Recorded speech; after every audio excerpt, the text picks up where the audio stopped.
Hey everyone, welcome to today's Explainer. We're diving straight into something pretty much all of us have wrestled with at some point: how to make our words crisp, clear, and perfectly understood. If you've ever had your message totally lost simply because of how you were speaking, well, you're in exactly the right place. Today, we're breaking down a highly practical and honestly surprisingly physical approach to improving speech clarity, pioneered by vocal coach Vin Jiang. Let's get right into it. To really appreciate this whole method, we kind of have to start with Vin's own story. Growing up as an Aussie, his native accent wasn't exactly known for its crystal clear articulation. He actually had to work with a speech pathologist when he was a kid. But the real wake-up call? That happened during his first visit to the States. He realized that people genuinely, legitimately could not understand a word he was saying. Think about that for a second. Have you ever felt that exact frustration? You know, that sinking feeling when you're asked to repeat yourself for the third time in a crowded room, or when you can just tell the person you're talking to is nodding along politely, but has completely lost the thread of what you're saying? It's so isolating. Vin realized right then and there that if he wanted to truly connect with people, he absolutely had to get serious about how he spoke. When we think of great speakers, we almost always assume they were just born with a silver tongue. We tend to think articulation is just this innate genetic talent. You either have it or you don't. But actually, scratch that. Articulation is quite literally a physical muscle. It's a mechanical process. Just like you can't go run a marathon without training your legs, you cannot produce crisp, confident speech without training your face and your mouth.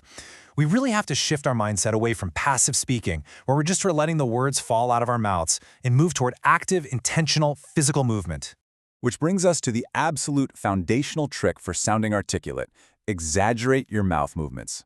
It sounds almost too simple, doesn't it? But here's the thing. If you want to sound more articulate, you have to deliberately overdo the way your mouth moves to pronounce every single syllable. The truth is, most of us are incredibly lazy speakers. We barely even open our mouths. We let our lips and our tongues do the absolute bare minimum required to push the air out. But when you actively exaggerate how you move your mouth, you force those tiny muscles to wake up. You begin to literally carve out each syllable with precision. Building that muscle comes down to a super simple daily regimen.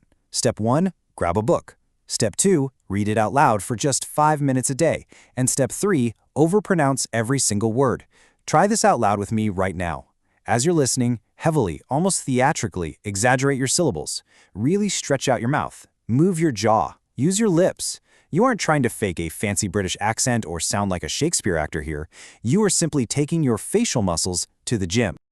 Now, as you're doing this, you are probably sitting there wondering, do I look and sound completely ridiculous right now? And the honest truth?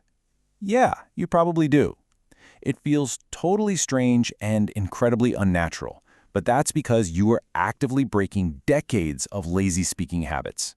Think about it. When you start working out a brand new muscle group at the gym, you feel pretty clumsy and awkward, right? This is absolutely no different. But here is Vin's direct advice on this. If someone walks in on you reading your book or tells you that you're trying way too hard, just smile and keep going. Don't let that initial awkwardness stop you. You're actively training your vocal muscle.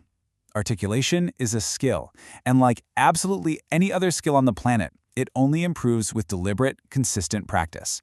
Those 5 minutes a day of feeling totally ridiculous, they are going to translate into hours of effortless clarity when you're in a high-stakes conversation. All right, moving on to our next key concept: the energy drop. This is the invisible articulation killer. So let's say we've mastered the mouth movements. That's great, but moving your mouth perfectly won't help your clarity at all if you fall victim to the energy drop. You can have the most precise pronunciation in the world, but if your vocal energy suddenly dies off, your message is dead on arrival. I see this happen all the time. People start off with all this great enthusiasm, but then they kind of just start trailing off and mumbling mid-sentence, and the presence disappears and the impact is just gone. See what I did there? It's exhausting to listen to. Instead, you need consistent energy. You have to maintain your volume, your presence, and your impact from the very first word of your sentence to the absolute last word. Drive the thought all the way through to the period at the end. To fix that fading energy, try this incredibly practical exercise.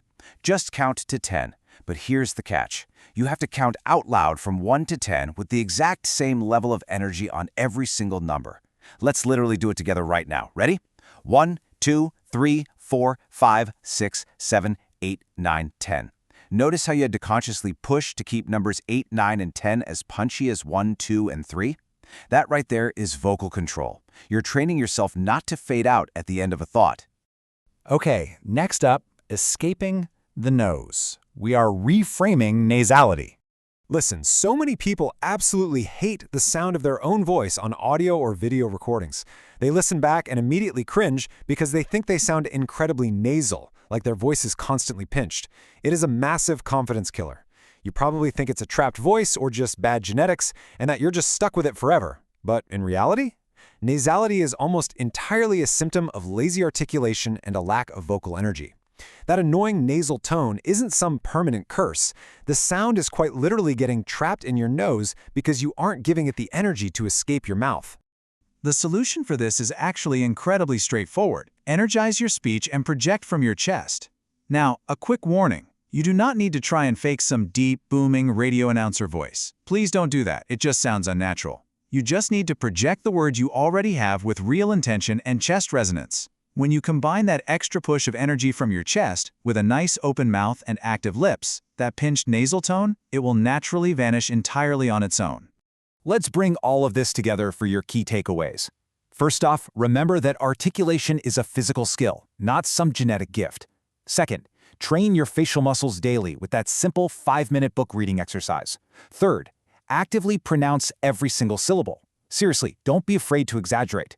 And finally, maintain consistent vocal energy from start to finish so your brilliant thoughts never trail off. When you combine intentional enunciation with unflagging vocal energy, your everyday voice totally transforms. It becomes significantly stronger, noticeably clearer, and far, far more engaging for anyone listening to you. So, I'm going to leave you with this final thought today. Are you ready to train your vocal muscle and finally be heard? You've got the tools now. They take just 5 minutes a day, they cost absolutely nothing, and they can completely revolutionize the way you communicate with the world. I challenge you to try the book reading exercise today. Put in the reps, embrace feeling a little bit ridiculous, and ensure that your ideas are never misunderstood or ignored again. Thanks so much for joining me for this explainer, and happy practicing.